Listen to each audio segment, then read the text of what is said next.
नमस्कार दोस्तों, स्वागत है आपका। और बहुत बहुत धन्यवाद आपकी धैर्यता के लिए। पिछले सप्ताह मैं ट्रेनिंग के लिए गया था, इसीलिए पूरा सप्ताह वीडियो बनाकर आपकी सेवा में प्रस्तुत नहीं कर सके।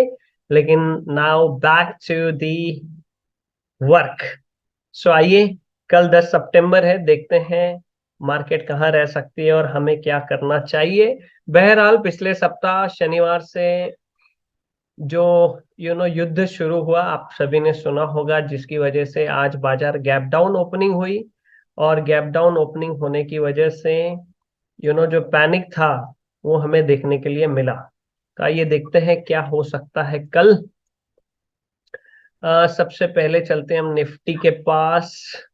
पिछले, अगर आप देखेंगे 3 दिनों के जो कैंडल्स थे डोजी थे, आज भी जो कैंडल बनी वो डोजी बनी।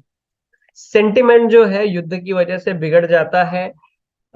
सुरक्षित निवेश करने के चक्कर में अपना पैसा तुरंत अपने पास इन्वेस्टर जो है वो ले लेते हैं और बिकवाली हावी होने लगती है। इसीलिए गैप डाउन भी हुआ और गैप डाउन के बाद फर्दर मार्केट नीचे भी गई। अब अगर हम देखेंगे, ये एक बहुत अच्छा सपोर्ट जोन है निफ्टी के लिए। तो संभव है कि निफ्टी यहाँ पर आ सकती है। लेकिन ये जो पिछले 4 लगातार डोजी हमें दिखाई दे रहे हैं निफ्टी में, ये अभी भी इनडिसीजन ही दर्शा रहे हैं। सो ये पॉसिबिलिटी है कल की कल हमें रोलर कोस्टर राइड देखने के लिए मिले। और इस तरह का जब सेंटिमेंट होता है, पैनिक होता है, इस रोलर कोस्टर राइड में बहुत सारे स्टॉप लॉस जो है वो ट्रिगर हो जाते हैं।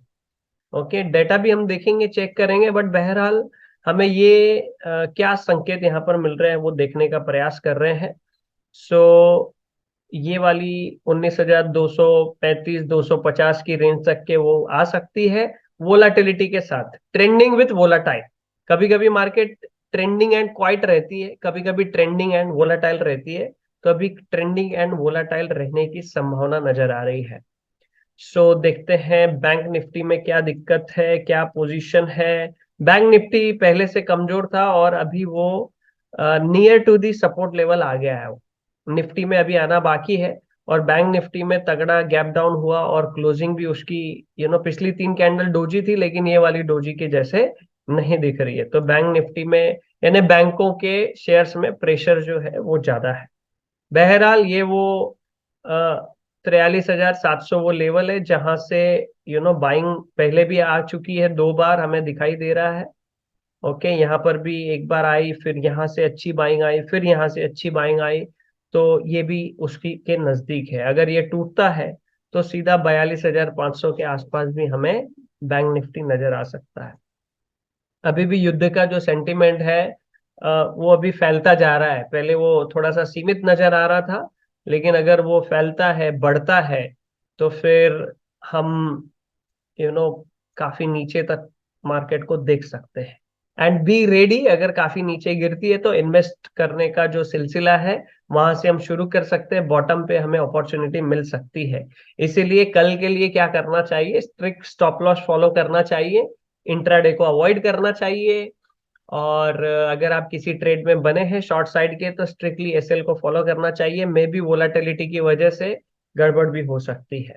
ओके, तो कल संभल के ट्रेड करना चाहिए। इसीलिए हमने किसी भी तरह का कोई भी यहाँ पर रिकमेंडेशन नहीं दिया है। इंडिया विक्स को मैंने इस बार यहाँ पर निकाला है 10.68% बढ़ के, यानी कि वोलाटिलिटी बढ़ गई है। इसका मतलब कल ऊपर नीचे काफी सारा होने की संभावना ज्यादा है। आज भी ऐसा हुआ था, लेकिन फिर बाद में वो कंटिन्यूसली नीचे जाने लगी। फिर निफ्टी को भी देख लेते हैं एक बार। फिर निफ्टी भी सेम बैंक निफ्टी की जैसे ही दिखाई दे रही है। निफ्टी में अभी भी थोड़ी सी स्ट्रेंथ दिखाई दे रही है, बट अगर सेंटिमेंट बिगड़ता है तो फिर एकदम से सब नीचे ही प्राइस हमें नजर आती है। सो यहाँ पर दूसरा कोई रिकमेंडेशन बाय के लिए तो नहीं है। इवन तो हम भी बाय करने वाले थे, लेकिन गैप डाउन होने की वजह से हमने उसको रुका दिया, ताकि हम अच्छी अपॉर्चुनिटी में और कम भाव में खरीद सके। चलिए फटाक से डाटा पे नजर मारते हैं। डेटा को भी देख लेते हैं। ओपन इंटरेस्ट को देखते हैं सबसे पहले। यहाँ पर हमें दिखाई देगा कि यू नो कॉल साइड वाला हेवी रहेगा। देखो दिख रहा है ना, लेकिन 19,500 पे भी हेवी दिखाई दे रहा है। तो डाटा क्या कह रहा है कि ये एक सपोर्ट लेवल के पास है, और 4 डोजी कैंडल हमें ये कह रही थी कि अभी भी इनडिसीजन में है। सो 19,500 पे पुट राइटर्स अच्छे हावी है, उसके ऊपर कॉल राइटर्स हावी है। इनफैक्ट 19,600 से डर के निकल भी गए वो, और 19,500 पे शिफ्ट हो गए। सही भी बात है, 19,600 से 19,500 100 रुपए का जो है, ये 100 रुपए का इंट्रिंसिक वैल्यू हो जाता है। समझदार होते ऑप्शन सेलर, उन्होंने अपनी पोजीशन को 19,500 पर शिफ्ट कर दिया। Okay, let's look at OI buildup. OI buildup as expected, short cover हो गए पुट साइड वाले, और पुट बायर बहुत सारे आ गए। ओके, कॉल राइटर यहाँ पर है, लॉन्ग अनवाइंडिंग हो गई है, क्लियर कट दिख रहा है कि मार्केट जो है नीचे की ओर है, एंड वोलेटाइल भी हो सकती है। इन सबके एसएल भी ट्रिगर करने के लिए आ सकती है।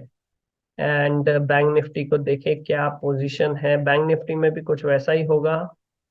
Let's look eight 11 October. Call writer हावी हैं, पुट राइटर यहाँ से कवर हो गए, कॉल राइटर ऐड हुए, कुछ स्ट्रैडल्स भी लगा के गए हैं ये। ओके, 44,000, 43,800, 43,700 के स्ट्रैडल्स भी लगा के गए हैं आज। एंड वो में देख लेते हैं, शॉर्ट कवर हो गए पुट वाले, और लॉन्ग में ऐड हो गए, और कितना नीचे डीप, 42,400 तक।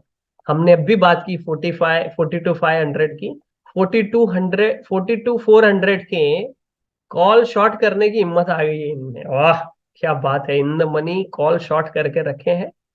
Okay, but still according to charts, tomorrow market में remain volatile, up and down हो सकता है। ट्रेंडिंग डाउन साइड ही है, लेकिन उसमें भी वोलाटाइल ज्यादा हो सकता है। ओके, इसीलिए कोई बाइंग की रिकमेंडेशन नहीं है। संभल कर कल ट्रेड करें, इंट्राडे इंट्राडे के ट्रेड को अगर आप कॉन्फिडेंट नहीं है तो अवॉइड कर सकते हैं, कॉन्फिडेंट है तो फिर आप हर जगह से हर तरह से ट्रेड कर सकते हैं। Okay, so this is from my side dear friends. आपको ये चैनल अच्छा लगा हो, वीडियो अच्छा लगा हो, चैनल पसंद आया तो जरूर सब्सक्राइब कीजिए, लाइक कीजिए, शेयर कीजिए, कमेंट कीजिए। Thank you very much for watching the video dear friends.